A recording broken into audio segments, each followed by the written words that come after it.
Hello. ഇപ്പൊ കുറച്ചു കാലങ്ങളായിട്ട് നമ്മുടെ പ്രവാസികളായിട്ടുള്ള അല്ലെങ്കിൽ ചെറുപ്പക്കാരായിട്ടുള്ള യുവാക്കളുടെ പെട്ടെന്നുള്ള മരണവും അതേപോലെ തന്നെ കുഴഞ്ഞു വീണുള്ള മരണവും ഒക്കെ നമ്മൾ ഒരുപാട് കേട്ടുവരികയാണ് അല്ലെ. അപ്പൊ എന്റെ ഈ ഒരു ചെറിയ കാലത്തെ എക്സ്പീരിയൻസിൽ എനിക്ക് എന്റെ പേഷ്യൻസ് ആയിട്ട് കൗൺസിൽ ചെയ്യുമ്പോൾ കിട്ടുന്ന കുറച്ച് കാര്യങ്ങൾ, ഈ ഒരു കാര്യങ്ങൾ ഞാൻ നിങ്ങളായിട്ട് ഷെയർ ചെയ്യാൻ വേണ്ടിയിട്ടാണ് ഇന്ന് ഈ ഒരു വീഡിയോ ഇവിടെ പോസ്റ്റ് ചെയ്യുന്നത് കേട്ടോ. 2 മിനിറ്റ് ആണ്. അപ്പൊ തീർച്ചയായിട്ടും നിങ്ങൾ വീഡിയോ സ്കിപ്പ് ചെയ്യാതെ കാണാം. അപ്പൊ ഇതിൽ നിന്ന് നിങ്ങൾക്ക് കൂടുതലായിട്ട് മനസ്സിലായിട്ടില്ല, ഇത് ജീവിതശൈലി രോഗങ്ങളാണ് പല മരണങ്ങൾക്കും പിന്നിൽ, പ്രത്യേകിച്ച് നമ്മുടെ ഹൃദയ സംബന്ധമായിട്ടുള്ള രോഗങ്ങൾ. അപ്പം ഇതിനുള്ള ഒരു സൊല്യൂഷൻസ്, അല്ലെങ്കിൽ നമുക്കിത് എങ്ങനെ ഈ ഒരു അവസ്ഥ നമുക്ക് എത്തുന്നു എന്നും, അല്ലെങ്കിൽ നമുക്ക് ഏറെക്കുറെ ഈ ഒരു അവസ്ഥയിലേക്ക് നമുക്ക് എത്താതിരിക്കാൻ നമുക്ക് എന്തൊക്കെ ചെയ്യാൻ പറ്റും, നമ്മളാൽ ചെയ്യാൻ പറ്റുന്ന കുറച്ച് കാര്യങ്ങൾ നമുക്ക് എന്താണെന്നും, പിന്നെ ഇത് നമുക്ക് ഈ ഒരു അവസ്ഥയിൽ നമുക്ക് എത്താതിരിക്കാനുള്ള നല്ലൊരു ഒറ്റമൂലി എങ്ങനെയാണെന്ന് ഞാൻ നിങ്ങൾക്കൊന്ന് പറഞ്ഞുതരാം. ഓക്കെ.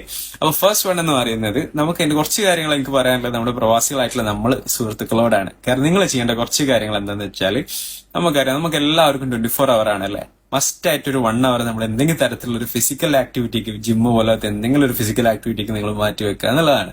കാരണം വ്യായാമം ഞങ്ങളുടെ പല മാജിക്കൽ ആയിട്ടുള്ള കാര്യങ്ങളും നമ്മുടെ ശരീരത്തിൽ നടക്കുന്നുള്ളതാണ്. ഓക്കെ. രണ്ടാമത്തൊരു കാര്യം എന്ന് പറയാനുള്ളത്, നിങ്ങളുടെ നിയന്ത്രണമില്ലാത്ത ഭക്ഷണ ശൈലിയാണെങ്കിൽ ബാച്ചിലേഴ്സ് ആയിട്ട് നിൽക്കുന്നിടത്ത് എന്ത് നിയന്ത്രണം എന്ന് ചോദിക്കേണ്ട ബ്രോ, നമ്മൾ ചെയ്തേ പറ്റൂ.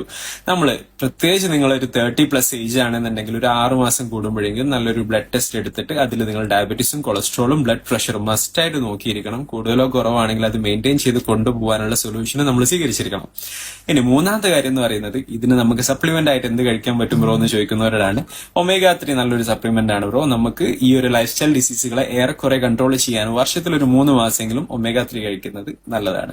ഇനി നാലാമത്തെ കാര്യം, നമുക്കൊരു ഒറ്റമൂലി അല്ലെ, എല്ലാവരും കേൾക്കാൻ ആഗ്രഹിക്കുന്ന ഒരു കാര്യമാണ്. ഈ ഒരു ഒറ്റമൂലി ഞാൻ പറയട്ടെ, ഏറെക്കുറെ ഇവിടെ വന്ന് സംസാരിക്കുന്ന ആൾക്കാരുടെ അടുത്ത്, അല്ലെങ്കിൽ കൂടുതൽ ഇങ്ങനത്തെ എന്തെങ്കിലുമൊക്കെ ലൈഫ് സ്റ്റൈൽ ഡിസീസിൽ ചെറിയ പ്രായത്തിലുള്ള ആൾക്കാരോടൊക്കെ സംസാരിക്കുന്ന സമയത്ത് ആ ഒരു അവസ്ഥയിലേക്ക് അവരെത്തിപ്പെട്ട, അല്ലെങ്കിൽ ഈ ഒരു കാരണങ്ങളൊക്കെ ഉണ്ട്, പക്ഷെ അതിലൊക്കെ പുറമെ ഒരു പ്രഷറാണ്. കാരണം നമുക്കറിയാം, നമുക്ക് ഓൾറെഡി നമ്മുടെ വീട് വിട്ടു വെക്കുന്ന പ്രഷർ, നമ്മുടെ ജോലിയുടെ പ്രഷർ, സാമ്പത്തികമായിട്ടുള്ള എന്തെങ്കിലും ഇടപാടുകൾ നടത്തുന്നവരോ അല്ലെങ്കിൽ നല്ല പ്രഷർഫുൾ ആയിട്ടുള്ള ഒരുപാട് ജോബുകൾ ഉണ്ട് ഇവിടെ. അതൊക്കെ ചെയ്യുന്നവരൊക്കെ ആണെങ്കിൽ ഇതൊക്കെ പുറമെ വേണ്ടിയും വേണ്ടാതെയും ചിലപ്പോൾ നമ്മുടെ നാട്ടിൽ നിന്ന് നമുക്കൊരു പ്രഷർ വരുന്നുണ്ട്. നമ്മുടെ ഭാര്യയായിട്ടോ അല്ലെങ്കിൽ ഭാര്യയുടെ സൈഡിൽ നിന്നോ അല്ലെങ്കിൽ നമ്മുടെ ഉപ്പമാരും ഉമ്മമാർ അല്ലെങ്കിൽ നമ്മുടെ ബന്ധുക്കൾ ആരാവട്ടെ, വേണ്ടിയും വേണ്ടാതെയും നിങ്ങൾ കൊടുക്കുന്ന ഈ പ്രഷർ ഉണ്ടല്ലോ, ചില സമയങ്ങളിൽ ഇതാവും നമ്മളെ ഇതുപോലത്തെ അസുഖങ്ങളിലേക്ക് എത്തിക്കാനുള്ള ഒരു സൊല്യൂഷൻ, മീൻസ് ഒരു സൊല്യൂഷൻ അല്ല, ഒരു റീസൺ എന്ന് പറയുന്നത്.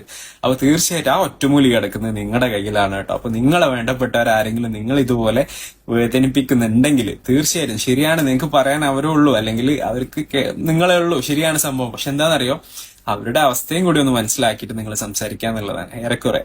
ഓക്കെ. അപ്പൊ ഇതുപോലുള്ള അവസ്ഥകൾ ഇനി നമുക്ക് ആർക്കും വരാതിരിക്കട്ടെ. ഇൻഷാ അല്ലാഹ്. Take care. ബൈ.